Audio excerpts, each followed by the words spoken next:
अनुराग भाई, बहुत बहुत स्वागत है आपका। और सबसे पहले आपसे जानना चाहूँगा, 9 साल में कौन सी 9 लैंडमार्क उपलब्धियां आप गिनाना चाहेंगे? 9 चुननी बहुत मुश्किल है, लेकिन मैं इतना ज़रूर कहूँगा कि जो कभी सोचा न था, 4 करोड़ लोगों को पक्के मकान बना कर देना, सपना पूरा करना। जो कभी सोचा न था, 12 करोड़ शौचालय बनाकर इज्जत घर देना। जो कभी सोचा न था, रसोई गैस का चूल्हा 9 करोड़ 60 लाख बहनों को मुफ्त कनेक्शन देना खाना बनाने के लिए। जो कभी सोचा न था, हर घर को नल से जल 12 करोड़ घरों तक पहुंचाना। जो कभी सोचा न था, 5 लाख का इलाज आयुष्मान भारत में मुफ्त में होना। जो कभी सोचा न था, धारा 370 हटेगी, वो भी करके दिखाया। जो कभी सोचा न था, बैंक खाता खुलेगा, डिजिटल पेमेंट होगी, वो भी किया। जो कभी सोचा न था कि सर्जिकल स्ट्राइक होगी, रक्षा उपकरण 1 लाख करोड़ से पार होगा, वो भी किया। और जो कभी सोचा न था, भव्य राम मंदिर का निर्माण भी किया। मैं मानता हूँ आपकी बात कि ऐसा सब कुछ हुआ है, लेकिन कुछ लोग होते हैं ना जो आलोचना करते हैं। तो विपक्ष वाले कह रहे हैं कि चीन हो गया, बेरोजगारी हो गई, महंगाई हो गई, कर्नाटक की हार हो गई, ये सब दिखाते हैं कि 2024 बीजेपी के लिए मुश्किल है। आपको क्या लगता है? मैं एक एक का उत्तर दे देता हूँ। चीन, राहुल गांधी जी, जब चीन ने अतिक्रमण का प्रयास किया, भारत के सैनिकों ने मुंह तोड़ जवाब दिया। सेना ने जवाब दिया, क्योंकि देश के प्रधानमंत्री और सरकार पीछे खड़ी थी। राहुल गांधी जी कहाँ थे? चीन के अधिकारियों के साथ गुप्त बैठक कहाँ कर रहे थे? राजीव गांधी फाउंडेशन में पैसा चीनी कंपनियों से किसने लेने का काम किया? दूतावास से किसने किया? ये उनको जवाब देना है। दूसरा, महंगाई। इनके समय तो कोविड नहीं आया, उसके बावजूद 13% महंगाई थी कांग्रेस के 2013-14 में। आज कितनी है भारत में? दुनिया भर में 3 गुना महंगाई होगी, लेकिन भारत में मोदी जी के प्रयासों के कारण सरकार ने लगातार प्रयास किए और महंगाई लगातार कम की। हमारी पहले 5 साल की एवरेज महंगाई दर 4.6% है, और अभी की भी इन 4 वर्षों की देखेंगे तो एवरेज 5%, 5.5% से ऊपर नहीं जाती है। ये प्रयास है महंगाई कम करने के। रोजगार की बात करूँ, रोजगार स्वरोजगार दोनों के अवसर दिए। ईपीएफओ का लेटेस्ट डाटा कहता है कि 1 करोड़ 15 लाख नौकरियां फॉर्मल सेक्टर में अभी मिली, जो पिछले 4 सालों की ज़्यादा है। यही नहीं, स्वरोजगार के अवसर बहुत सारे आए। आज स्टार्टअप्स देखिए, लाखों लोगों को रोजगार दे रही है। फॉरेन डायरेक्ट इन्वेस्टमेंट आती तो उद्योग भी लग रहे हैं। मोबाइल मैन्युफैक्चरिंग में भारत इंपोर्ट करने वाला सबसे ज़्यादा था, अब सेकंड लार्जेस्ट मैन्युफैक्चरर बन गया है। कहाँ आयात करते थे, अब निर्यात भी करते हैं। डिफेंस इक्विपमेंट आयात करते थे, अब एक्सपोर्ट करने पे लग गए। खिलौने आयात करते थे, अब निर्यात करते हैं। ये फ़र्क है, इससे जॉब्स आई है यहाँ पे। तो अगर ये सब हो रहा है, भारत का निर्यात ज़्यादा हो रहा है, भारत की अर्थव्यवस्था जो कांग्रेस के समय लड़खड़ाती चरमराती अर्थव्यवस्था थी, आज दुनिया की 5वीं सबसे बड़ी अर्थव्यवस्था है। तो क्या ऐसे ही होगी कि नौकरी नहीं मिल रही? इसमें रोजगार स्वरोजगार के अवसर मिले, और मोदी जी ने 10 लाख सरकारी नौकरियां इसी वित्तीय वर्ष में देने की बात कही, और अब तक लगभग 4 लाख दे भी दी। मैं आपसे ये समझना चाहता हूँ, राहुल गांधी का आज का बयान, उन्होंने कहा कि भाई मुस्लिम लीग तो एक सेक्युलर पार्टी है जिससे उन्होंने केरल में गठबंधन कर रखा है। आपको इस बयान से कोई दिक्कत है? और दूसरा ये कि ये मुस्लिम लीग तो भारतीय संविधान के तहत एक रजिस्टर्ड पार्टी है जो केरल के अंदर चुनाव लड़ती है, तो इसको सेक्युलर या नॉन सेक्युलर के चश्मे से क्यों देखा जा रहा है?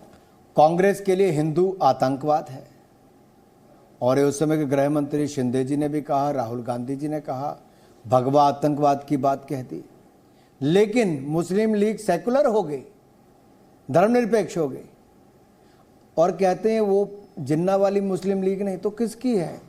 वही सदस्य जो जिन्ना की मुस्लिम लीग के थे, उन्होंने 48 में आज़ादी के बाद दल बनाया, राज्यसभा के सदस्य बनते रहे, मुसलमानों के लिए आरक्षण मांगते रहे, और शरिया कानून को लागू करने की बात करते रहे।